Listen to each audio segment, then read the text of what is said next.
अगर आप इस साल जेकेएस एग्जाम देने वाले हैं या आप उन लोगों में से हैं जो एज ना होने की वजह से इनएलिजिबल हो गए हैं, तो ये वीडियो आपके लिए बहुत इंपॉर्टेंट होने वाली है।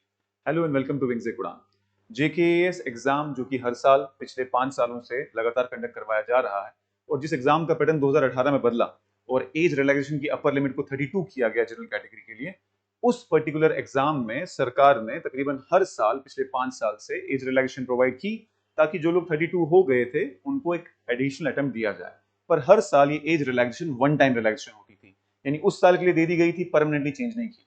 2018 में एक नोटिफिकेशन आई जिसके तहत ये एज रिलैक्सेशन जो आज हम देख रहे हैं वो डिसाइड की गई। ये SRO 103, ये आपको हमारी वेबसाइट से भी मिल जाएगी, जेईडी की वेबसाइट से भी मिल जाएगी। इस SRO के पेज नंबर 3 पे अगर आप आएंगे तो आप देखेंगे कि यहाँ पर नंबर ऑफ अटेम्प्ट्स की बात की है और पेज नंबर 4 पे एज की बात की है। नंबर ऑफ अटेम्प्ट्स 6 कर दिए गए थे as per the new pattern of the exam, जिसको बिल्कुल यूपीएससी की तरह बना दिया गया था। और जहां तक बात की जाए एज की, तो एज जनरल कैटेगरी के लिए 32 कर दी गई थी, यानी मिनिमम एज 21 थी जो पहले से 21 ही थी, और मैक्सिमम एज 32 कैंडिडेट्स जो कि ओपन मेरिट से बिलोंग करते हैं उनके लिए। और कुछ रिलैक्सेशन दी गई, जो कैटेगरी एस्पिरेंट्स हैं उनको 34 तक की रिलैक्सेशन भी दी गई। एंड फिजिकली चैलेंज्ड की जो एज रिलैक्सेशन थी वो अप टू 35 थी, परमानेंट। लेकिन इस ये नोटिफिकेशन के होने के बावजूद भी गवर्नमेंट ने इस चीज को मद्देनजर रखते हुए कि कोविड आया और कई बार एग्जाम प्रोसेस बहुत लंबा चला, फॉर एग्जांपल 2016 का एग्जाम 2020 में कंप्लीट हुआ, सिमिलरली 2021 का एग्जाम 2022 का 23 का, बीच में से 2021 के मेंस के रिजल्ट निकलते निकलते 7 महीने लग गए, वैसे इस बार 2024 के मेंस के रिजल्ट निकलते निकलते 6 महीने लग गए। ये सभी सिचुएशन को मद्देनजर रखते हुए हर साल एज रिलैक्सेशन दी जाती थी, पहली बार 2025 में नहीं दी गई। उसका भी रीजन ये बताया गया कि फाइल डिले हो गई, गवर्नर ऑफिस या फिर सीएम ऑफिस से लेट गई, जो भी रीजन था।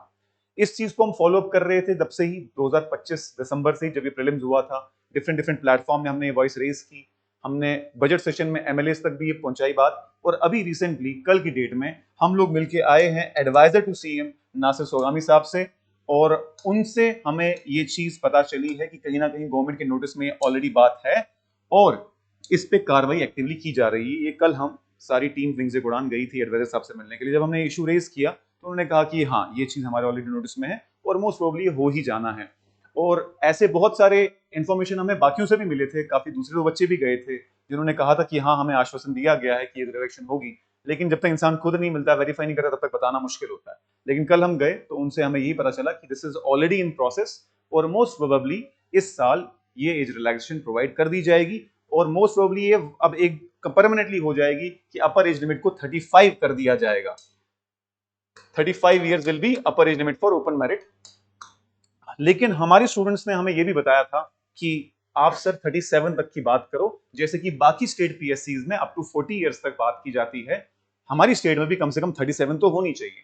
तो हमने ये बात भी रखी कि सर कई स्टूडेंट्स 37 की डिमांड कर रहे हैं, इसको लेकर थोड़ा बहुत स्केप्टिकली थे वो कि 37 तो उनको समझ में नहीं आया कि क्यों होना चाहिए। हमने उनको बताया कि सर एग्जाम प्रोसेस डिले हुआ, कई एग्जाम को सालों साल लग गए, अक्सर जेके पीएससी की तरफ से भी मेंस का रिजल्ट 7-7 महीने 6-6 महीने बाद निकलता है, तो वो कहीं ना कहीं एक किसी बच्चे को ओवर एज कर देता है। तो अगर पॉसिबल है तो 37 भी किया जाए। हमारा काम है बच्चों की बात आगे रखना, बाकी तो गवर्नमेंट अपने लेवल पे देखती है। तो हमने कहा 37 भी, और हमने एक बात और ऐड की कि अगर आप एज रिलैक्सेशन ऐड कर रहे हैं तो नंबर ऑफ अटेम्प्ट्स भी ऐड करें, क्योंकि अगर एज रिलैक्सेशन मिल भी जाती है लेकिन किसी बच्चे के अटेम्प्ट्स खत्म हो गए हैं, वो सिचुएशन भी एज रिलैक्सेशन किसी काम की उसके नहीं रहेगी।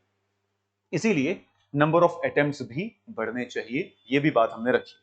और हमने डिटेल प्रेजेंटेशन दी जेकेएस एज रिलैक्सेशन के related, assistant registrar cooperative societies के रिलेटेड कि भाई उसकी पोस्ट भी लानी चाहिए, असिस्टेंट कंजर्वेटर फॉरेस्टर के रिलेटेड जो 2018 में लास्ट टाइम आई थी, बहुत सारी ऐसी पोस्ट जो 7-7 8-8 9-9 साल से पोस्ट नहीं आई है। एक डिटेल प्रेजेंटेशन हमने सबमिट की है, हमारे टेलीग्राम ग्रुप में वो अवेलेबल है, डिस्क्रिप्शन में मैं लिंक डाल दूंगा, वहां से आप वो रिप्रेजेंटेशन डाउनलोड कर सकते हैं। फिलहाल इतना समझ में आ रहा है कि गवर्नमेंट 35 पे तो शायद राजी है करने के लिए, और कहीं ना कहीं हमें ये जल्दी ही इसकी नोटिफिकेशन दिखनी चाहिए, एटलीस्ट अगले 1 महीने के अंदर अंदर।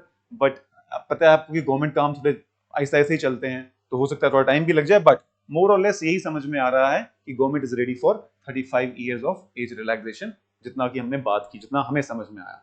बाकी मैं एनकरेज करता हूं बाकी कैंडिडेट्स को भी, वो सीएम साहब तक डेमोक्रेटिक अंदाज में बात पहुंचाएं, रिप्रेजेंटेशन फाइल करें, क्योंकि हमारी एक रिप्रेजेंटेशन थी, कभी कभार फाइल की ढेर में छिप जाती है, चली जाती है, याद नहीं रहता। हर कोई इंसान अपने लेवल पे जितना भी कर सकता है, अपने लोकल एमएलए को, अपने अगर आप सीएम साहब से मिल सकते हैं तो सीएम साहब से, अगर आप राब्ता में मिल सकते हैं तो राब्ता में, जो कि ग्रीवेंस सेल है, अगर आप गवर्नर साहब से मिल सकते हैं तो गवर्नर साहब में। हमारी भी ये जंग जारी रहेगी, आप भी अपने लेवल पे कोशिश करते रहें अगर आप 37 चाहते हैं तो।